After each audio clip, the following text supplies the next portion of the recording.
Devastated? Confused? Heartbroken? So many times in life we get thrown for a curve and don't know how to react. I can tell you the first time I had sex, how was my marriage going to survive? It's over. I remember standing in front of the judge with my 3-week-old baby, looking at my ex. I saw the look on his face and it was complete rage. Welcome to When Life Throws You a Curve and How to Make the Adjustment with your host, Katie Hamilton. Hey everyone, welcome to When Life Throws You a Curve and How to Make the Adjustment. I'm Katie Hamilton, and this week I'm going to pick pretty much right back up from where we left off last week. So if you didn't get a chance to listen or watch the episodes, I highly encourage you to do that. I give a lot of history, or little anyway, of dating life and my marriage to Joshua. On days like today, or podcasts like today, I really, really wish I had a co-host. I've been trying to talk Mr. Cash Money into joining me. And the reason that I would love to have a co-host is because, like, when I get into storytelling and, I know these stories because I lived them, but y'all are out there. And if I'm saying something that's not totally clear, it would be good if I had a co-host, even, you right there from the booth, Cash. It'd be better if you were here, but you could interject and say, can you clarify that? Or can you rephrase that? Because I don't understand what you're saying.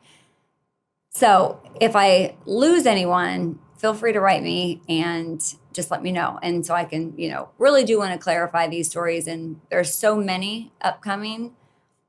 It's a lot of information. So I'm going to try and keep it as simple as possible, but still get the message across that I'm trying to convey, because I feel like it's important stuff. Also, I'm doing this, on a time limit, and time management is not one of my strong areas. So, Cash, if you will, like, wave your hands or something. Yep, like at 10 minutes. When I'm down to the clock with 10 minutes left, you'll give me the signal. I'll do my best. Okay. All right. Well, let's jump right in. Actually, let's not jump right in, because I have a very small disclaimer. Last week, I also had one. I'm just going to get these out of the way as we go. Last week, my disclaimer was that sometimes I cuss, and that, in fact, is true. I didn't elaborate on it last week, but the reason that I don't feel like, as a believer, cussing is necessarily always a bad thing is because, and I do think this might be different than how other believers view what the Bible actually says about cussing. But in the New Testament, it talks about how blessing and cursing coming out of the same mouth shouldn't be. And I really feel like that's blessing and cursing over people and the attitudes of the heart behind the words that we say. I do think words are very important, and I want always to be mindful of my words, publicly and privately, because it's my strong belief that, because we're created in God's image. One second. Because we're created in God's image, God spoke the earth into existence. He said, "Let there be light," and there was light. He was creating the universe with his words. And also in the Old Testament, it says life and death are in the power of the tongue. So I want to make sure that I'm speaking life and not ever speaking something negatively over a person for a bad intention or to make them look better just for the sake of doing it. So at times, and the reason that I'm addressing this is at times there is going to be some negative things said, but the reason that I'm saying them is to share either what God showed me through that time, what he showed me about himself, what he showed me about me through a refining time. Like there's a point to it. It's never for the intention to make anyone look bad. And obviously I'm speaking about everyone, but mainly my ex-husband. That's the father of my children. And even if it wasn't, I still, I try to make it a practice to raise my kids to be very conscious of their words and know that our words have power to create and to bless people or not. So just know the attitude of my heart is always going to be for Josh's good. And I, while I don't agree with a lot of the things that I'm going to talk about, or even some of the things present day, doesn't mean that I don't care about him and want him to be the best that he can be for himself and for his kids. So that's the disclaimer of the week.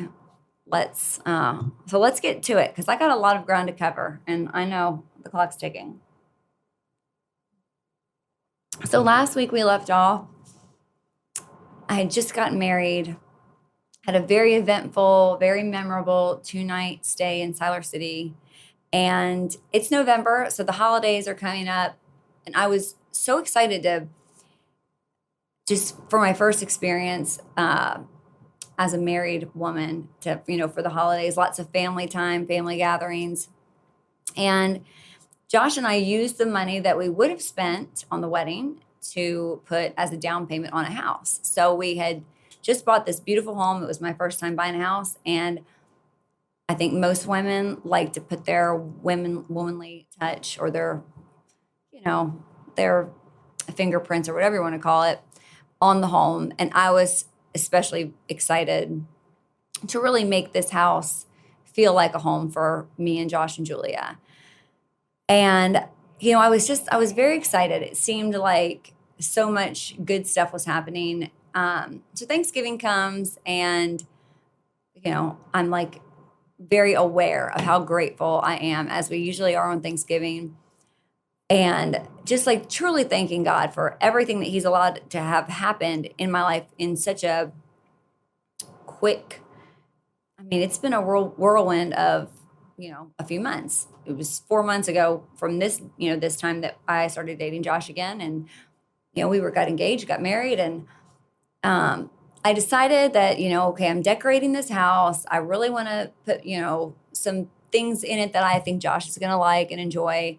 So I decided for the first time ever to go Black Friday shopping and wanted to save money, being very, conscious of our budget, and also, make the house feel like a home. So I get up in the middle of the night and go to Best Buy and wait in line for like 2 or 3 hours to save a few $100s on this plasma television. And I remember being in that line thinking, yeah, there's a reason that you have not done this before, Katie. You are not the kind of chick that likes to wait in line or get up in the middle of the night, even if it's to go shopping. And if it was to go shopping, it would not be at Best Buy. That's not my, it's not my home base type of retail therapy experience. But, you do a lot of stuff for love and in the effort to save money, be practical, be, a good little housewife. I made this gesture. And I've never gone Black Friday shopping since then. But I remember we got that TV home, and I remember it was such a freaking bitch to put on the wall. I didn't want any of the cords to be showing. I wanted it over the fireplace in our bedroom, just perfectly. And it took forever. I had to have the satellite guy come out, the cable man or whatever, and help me do all the stuff. It was just, it was not a pleasant experience. It was like a lot of blood, sweat, and tears. And by the way, I mentioned last week that Josh was not handy. So bless his heart, like he's not handy. And he was not helping with any of the efforts of getting this television onto the wall so that we could enjoy movies together and, lay in bed at night. So, that happened. I finally get it all situated, and I was very proud. I remember having like an artist come in and paint Julia's bedroom and, just putting fun little touches on this home. And Josh comes to me early in December and he tells me that he is ready for a baby. I was like, oh, yeah, no, I'm not actually. But just give it some time. In a year or two, let's talk about it then.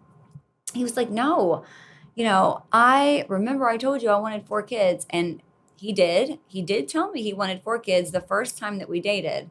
I didn't talk a lot about the first time we dated last week, but in one of our conversations, he mentioned that he wanted to have 4 kids. And I said, well, that won't be with me, just so you know. You have feel free to procreate elsewhere. I am not having 4 kids. He was like, well, he gave me his reasons, two's too small of a number. You don't want a middle child, third one, so it has to be 4.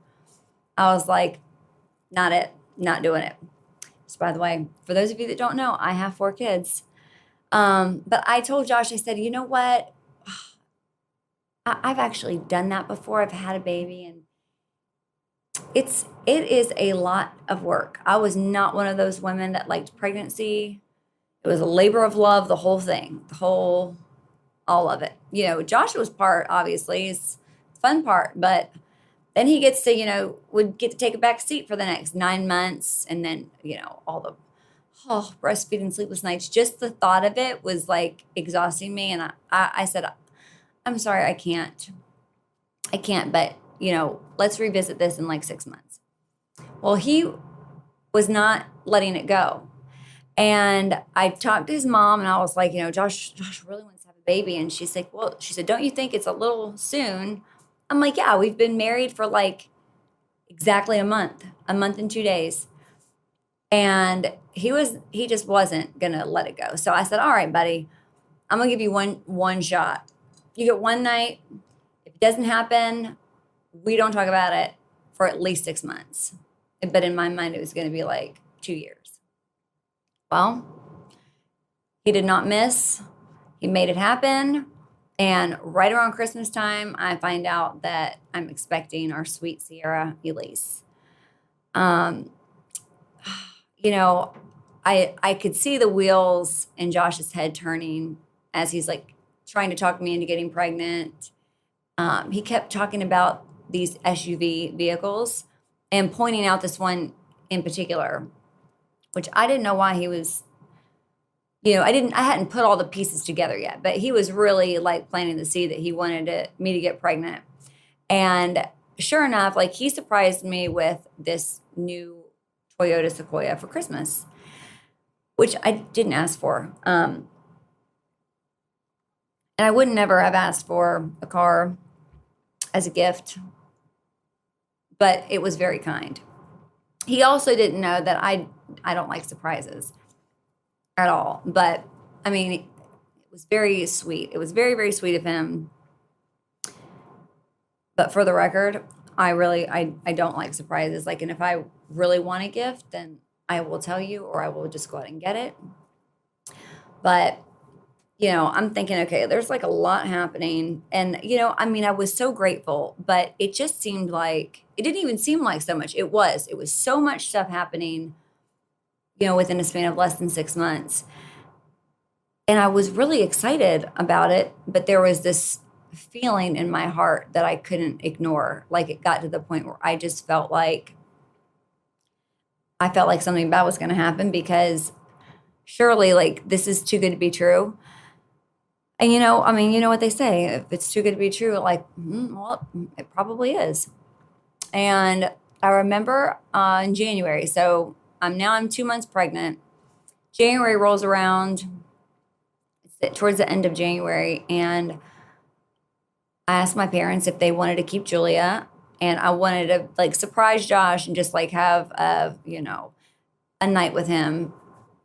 I'm sure I had great big plans. I was already pregnant, so we can throw caution to the wind. And I like had all these candles lit in the house and waited and waited. I'd gotten off work.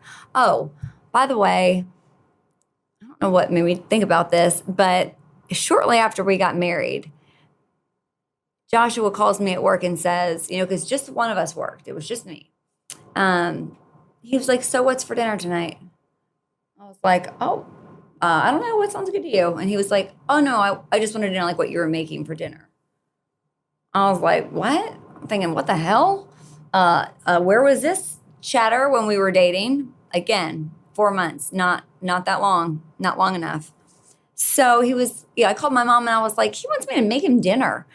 Well, number one, like I didn't know how to cook. And number two, I was working, I mean, like my mom said something very sweet, like, well, sometimes in life you got to pick your battles and, maybe you want to learn how to cook.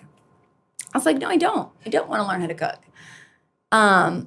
But for whatever reason, I was like, you know what? I will listen to my mom. I said, okay, fine. Just give me all your recipes. Can you please walk me through this? Little did I know. I mean, picking your battles, absolutely. I learned very quickly that that was very good advice. And I did end up making dinner, fast forward, like to his career, every single night of his entire Major League Baseball career.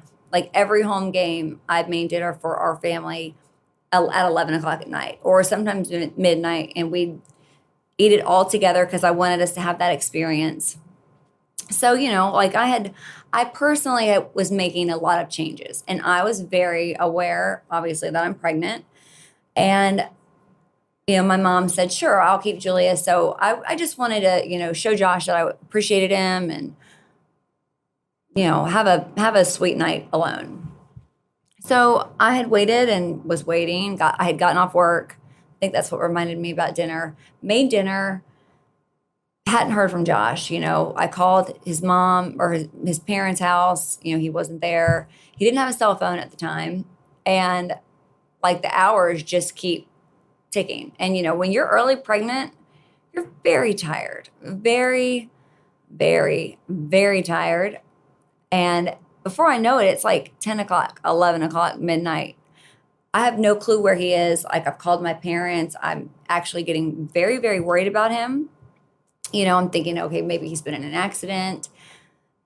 When I was a kid, and I talked about this last week, my brother died in a car wreck. So growing up, accidents were on my mind. And if somebody wasn't where they were supposed to be, or even if it was raining outside for years, I would think, okay, like what if someone's in an accident? So I was very, very worried about him. Well, around 1 o'clock in the morning, I gave up like waiting. I had, been downstairs outside, to see if his car had come in, maybe just, called everyone. Nobody had heard anything. I remember going around the house and blowing out the candles. And I was like, okay, I'm just going to watch TV, and hopefully he's going to show up soon, like any second now. Obviously, like the whole night that I had planned, that wasn't happening. I remember waking up a couple times in the middle of the night and like rolling over immediately to like see if he had gotten home and was in the bed. He was never there. So early that morning, I called his parents again. I'm like, oh my gosh, Josh did not come home last night. Have you seen him? Like, have you heard anything? I called his brother. I called his grandmother. When I got his grandmother on the phone, she said something that at the time I thought was really wild and just outrageously outlandish and crazy. But, she knew what she was talking about. Gigi knew what was up. She asked me if I had my wedding rings on. And I was like, no, Mary, they're on the nightstand. I don't sleep in them. Which this just like still, I had woken up in the middle of the night so many times, like, being just kind of anxious and looking for Josh that, he definitely, he got one past me for sure. But I said, no, they're not there. I don't sleep in it. Or I said, yeah, they're on the nightstand. I don't sleep in them. And she said, go see if they're there because he could come and take your rings and just use them for drugs. I was like, what are you? No, Mary, you would never like, what? No, Josh would never use my wedding rings for drugs. Are you kidding? Like, hello? No, first of all, he doesn't no, I was so confused. She wouldn't stop like insisting that I go and check to see if I have my rings. So sure enough, I go in, they're not there. I was like, no, actually they're not on the nightstand. I looked on the floor. I looked in the bathroom, just like everywhere I could think maybe I just took them off when I was making dinner or something. And she said, Katie, I know he's used it for drugs. He's used them for drugs. And I I was like, I can't talk to you anymore. I thank you. I have to go because I was like starting to think, okay, what happens if there's anything true to what this woman is saying? And surely, like, just none of it seemed like it was remotely possible. But I just felt like, okay, I have to get in my car and I have to go find Josh.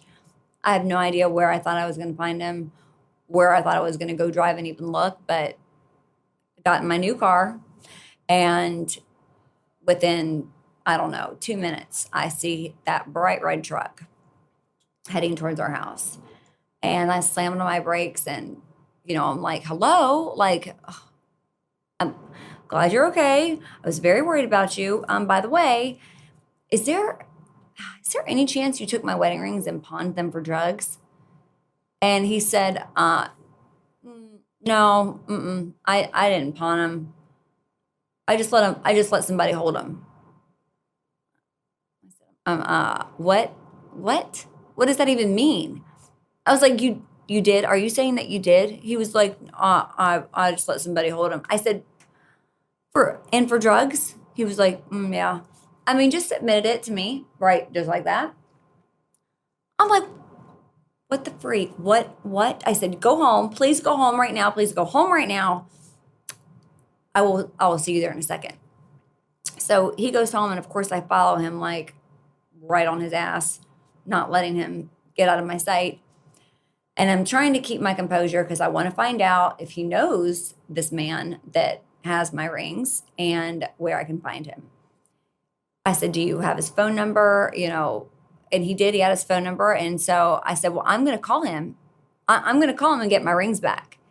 He was like, well, you owe him some money. I'm like, actually, I don't owe him any money. You might owe him money. I don't owe him a thing. And I was like, and I'm going to deal with you in a minute. I was like, just upset, confused, but I wanted my rings back before something happened to them. That was like the symbol of my marriage, this covenant promise relationship that we had just entered into 2 months prior. And now I'm, with child carrying a second baby. I mean, there's like just so much going on in my mind. I called this man and I said, hi there, I'm Josh Hamilton's wife. And I think maybe you have something that belongs to me. He was like, oh yeah, are you talking about your rings? I was like, yes, actually, that's my rings. Of course, that's what I'm talking about. He was like, yeah, okay. And I said, well, my husband owes you money? He said, yeah. And I said, well, how much does he owe you? He said, $400. And, while that wasn't, it's not like a ton of money. Part of the just devastation, was that he was just willing to throw away the very thing that symbolized our marriage and something that was so very important to me for $400. And oh my gosh, I'll tell you about what happened when I found out it was crack, but I didn't know that fact just yet. That'll probably be in next week's episode. Is it already the 10-minute mark? Okay. So I said, where can I meet you? He said, we met in the Kmart parking lot in Garner, North Carolina. I brought him the $400, made him show me my rings, and I showed him the money, and we did the exchange. And I'm, so pissed off and angry at the audacity that my husband would have to do this. For me, when I got married, there were certain behaviors that were taken off the table as options in life. Cheating on your spouse, option, gone. If you want to sleep with other people, don't get married. Drugs would have been off the table. Reckless spending. There were just things that naturally you just don't do when you get married. And this fell under that category. So I'm driving home and I'm going to relay all of this information to Josh and let him know, how wrong he is and make sure this is never going to happen again and find out what was going through his mind and just let it all out. I'm just going to tell him, what the F, buddy? And I get home, I walk in the door, and before I even say a word, I look at him. I knew exactly what he was doing. and I walked right out of the house. I was like, oh, hell no. He was trying to dismantle the plasma television off of the wall that I had just waited in line for on Black Friday for 2 hours in the middle of the night. And I said, if that fool thinks he is going to pawn the television or let somebody hold it, he's going to have to hold it in his arms and walk it out to go deliver it if he's thinking he's going to get some drugs for that television. So I head out to the driveway. And I didn't say anything to him. I just looked at him and I knew what he was doing. And I start letting all the air out of his tires, all 4 tires. And by the 4th tire, I felt this presence around me. So I just kind of looked over my shoulder and he was like, what are you doing? I said, well, what does it look like? I'm letting the air out of your tires, because if you think that you're going to pawn that television that we just got, because I'm trying to make this, home for you and carry your baby and, who knows what else I said. I was like, you're going to carry it in your arms and walk to your drug dealer's house.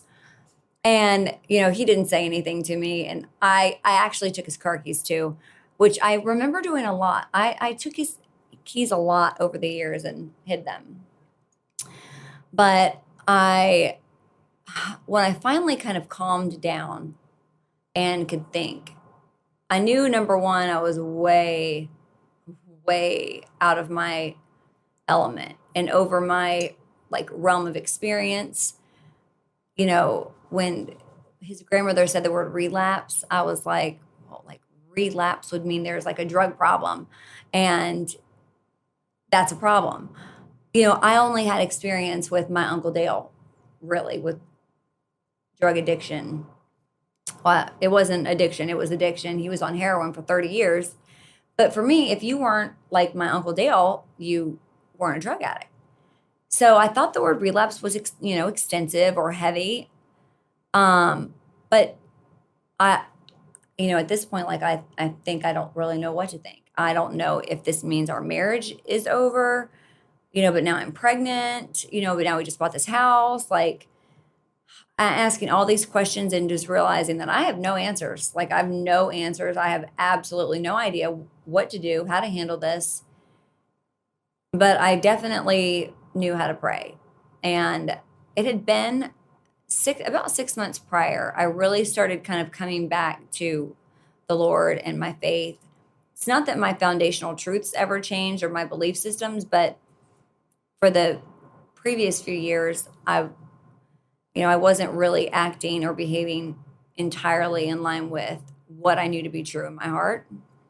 But I knew I didn't know what the hell to do with all this happening. And I decided, okay, well, I'm just going to pray. And I asked the Lord, I was like, I just need some direction here, God, because this is very not cool. And, I was probably very stupid to feel so happy, part of me was like, you should have known better. And then another part of me was like, no, you're going based on what you knew, and everything felt like this is how it's supposed to be, and so I'm rationalizing all of these things as I'm praying to the Lord. And I felt him just interrupt my thoughts like a freight train. And this happened for the first time in my recent memory, really, or maybe ever, at this point in my life. And I heard God say, not audibly, but in my spirit, he said, hey, Josh he's going to go back and play baseball, but it's not going to be about baseball. It's going to be about the miracle that I've performed in your life and in his life. And you're going to share it with the world. And I was like, what? I'm like, I'm pretty sure that was God. Josh is going to go back and play baseball, and God didn't say anything else. He didn't say what level of success he would have. He didn't say when, but of course I'm thinking the time is now. Let's do that. That sounds better than this. Baseball definitely was not in my realm, but okay, that's fine. We can do that. That sounds good.